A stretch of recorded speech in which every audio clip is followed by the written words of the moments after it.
everyone, as today is World Mental Health Day, I am donned out in my usual yellow gear. Normally I would be in school and have brought in all the yellow clover from my wardrobe for my colleagues to wear. I would have kitted out the toilets with yellow hand wash and probably pumped out some yellow smells, laid out yellow food and decorated communal areas with yellow flowers and other yellow paraphernalia. Popped on a yellow based playlist and have organised some activities for World Mental Health Day. This year I am working on my own from home as a life coach and celebrant, and I'm taking some time out to reflect on my mental health and explore the impact of self-judgment. Countless people are affected by mental health conditions. Nobody escapes mental health issues, and we still live in a world where there is so much judgment around mental health, including that from ourselves, that impacts on people opening up and seeking help.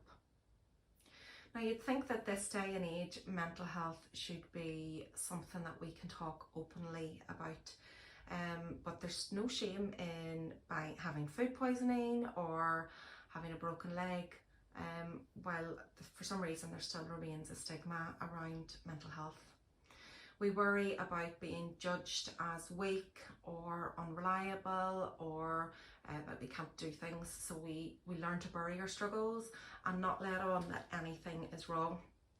We shuffle off our integrity in order to put on an act that all is well, for fear of judgment.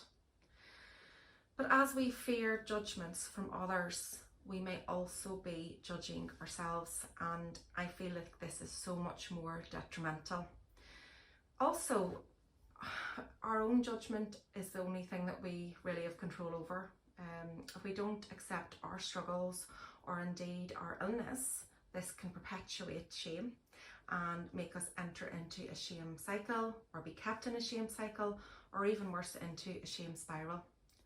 I've experienced and received quite a bit of treatment over my life for depression, anxiety and PTSD, so I know what it feels like to fall apart and hide in the worry and the shame of these conditions.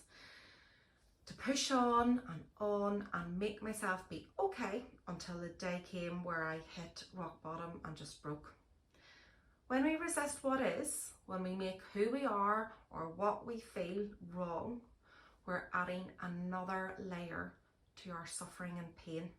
And this can be a really difficult layer to release ourselves of and shed. Trying to find the strength to take off this layer and deal with things at this stage takes so much more energy.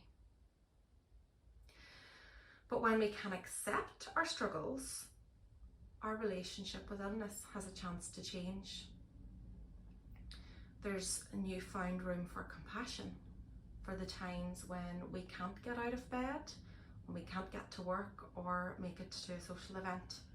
If we allow ourselves space to listen to our body when it reaches its limits and find patience when we hit an emotional wall, we give ourselves a better chance for resilience to play its part.